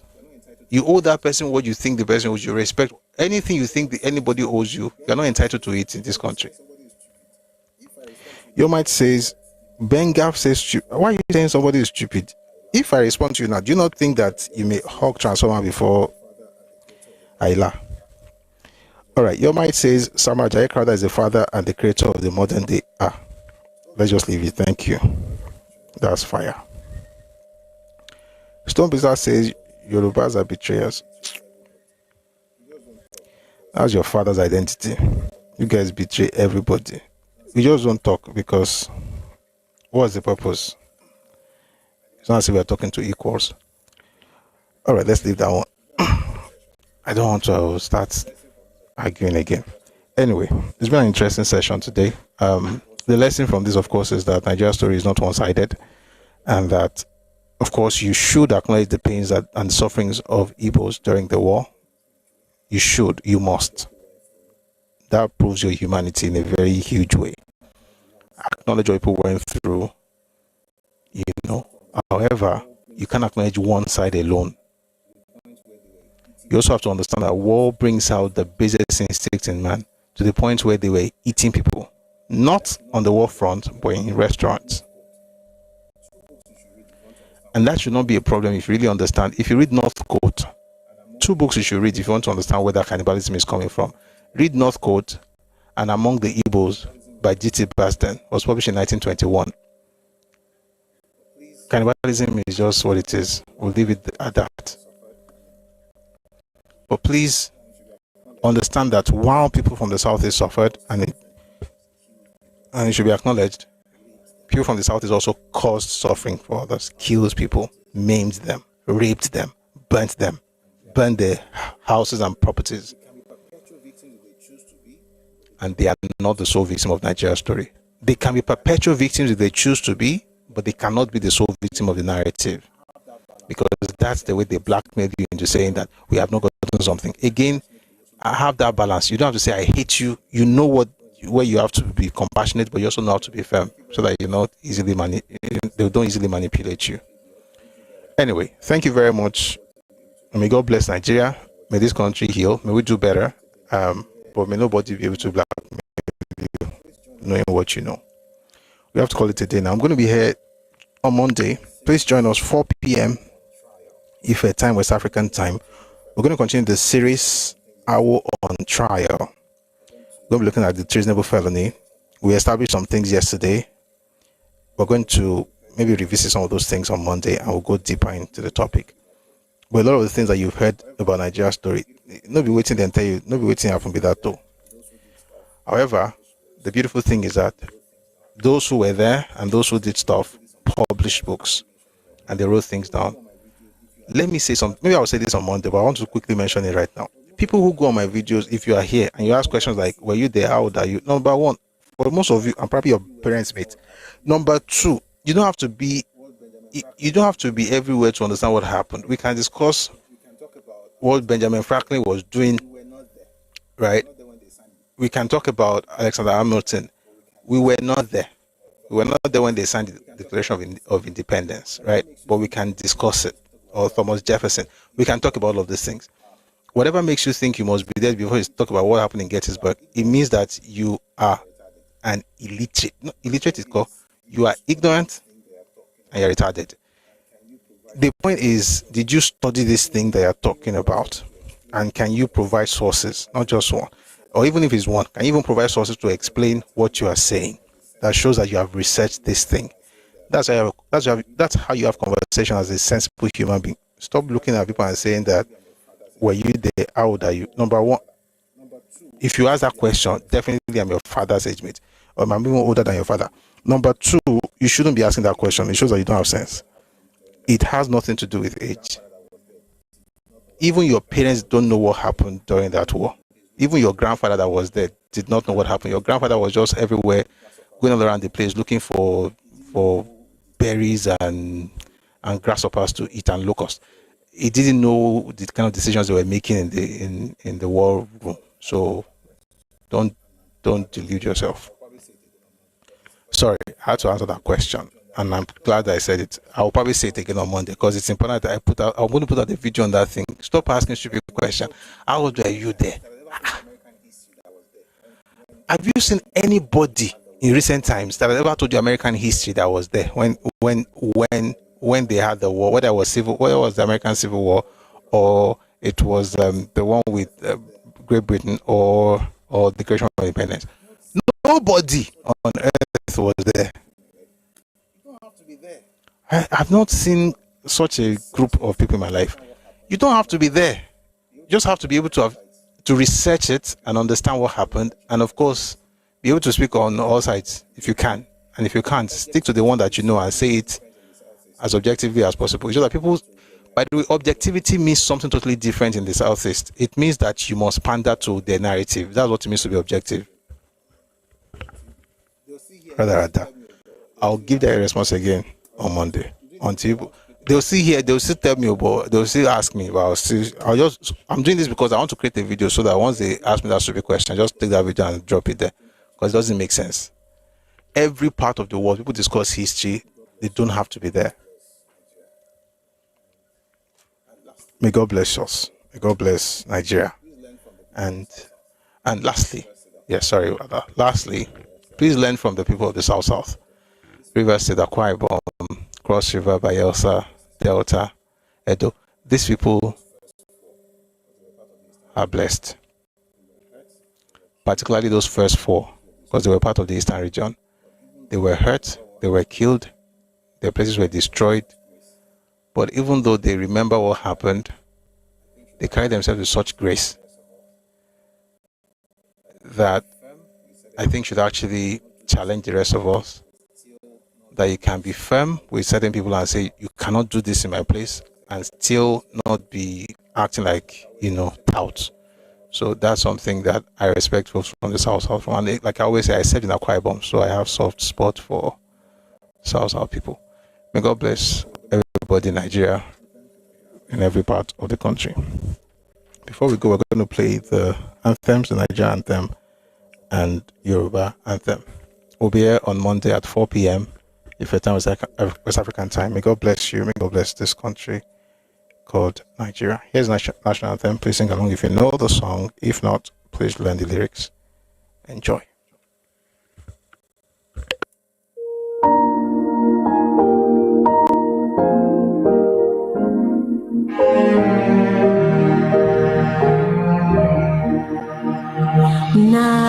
Nigeria, we hail thee, our own dear native land. Though tribe and tongue may differ, in brotherhood we stand. Nigerians all are proud to serve our sovereign motherland.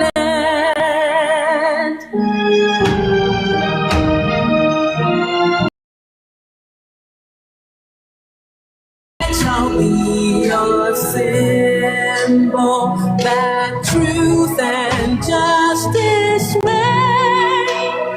In peace all battle honor, and this we count as gain. To hand unto our children a battle with peace and plenty. Nigeria may be blessed. Nigeria may be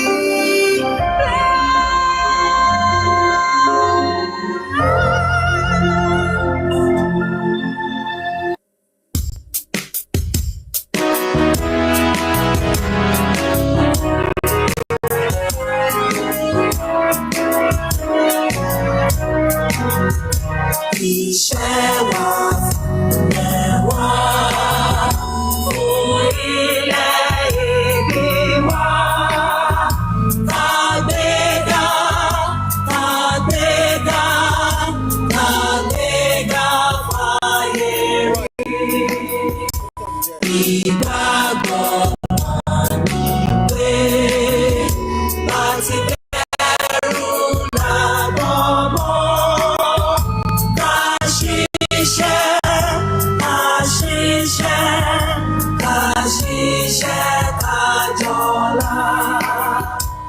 Ìṣọ̀kan àtòmìnira ni ẹ jẹ́ ká máa lépa. Tẹ̀síwájú fọ̀pọ̀ ire àtòhun tó dára. Ọmọ òkè nìgbé bọ́ sípò ẹ̀tọ́ rẹ̀.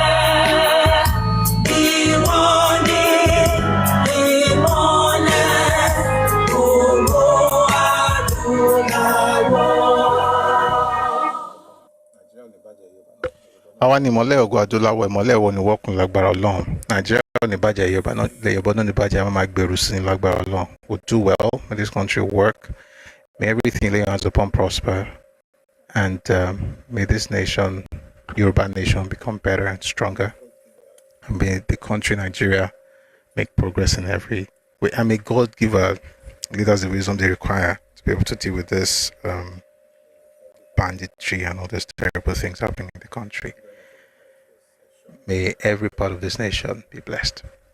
Thank you very much for being part of today's session, and I'll see you on Monday at 4 p.m. Ife time, West African time. Have a lovely, lovely weekend. God bless you. Odaro. Eshe. Thank you very much, Miss Mary Oshoja.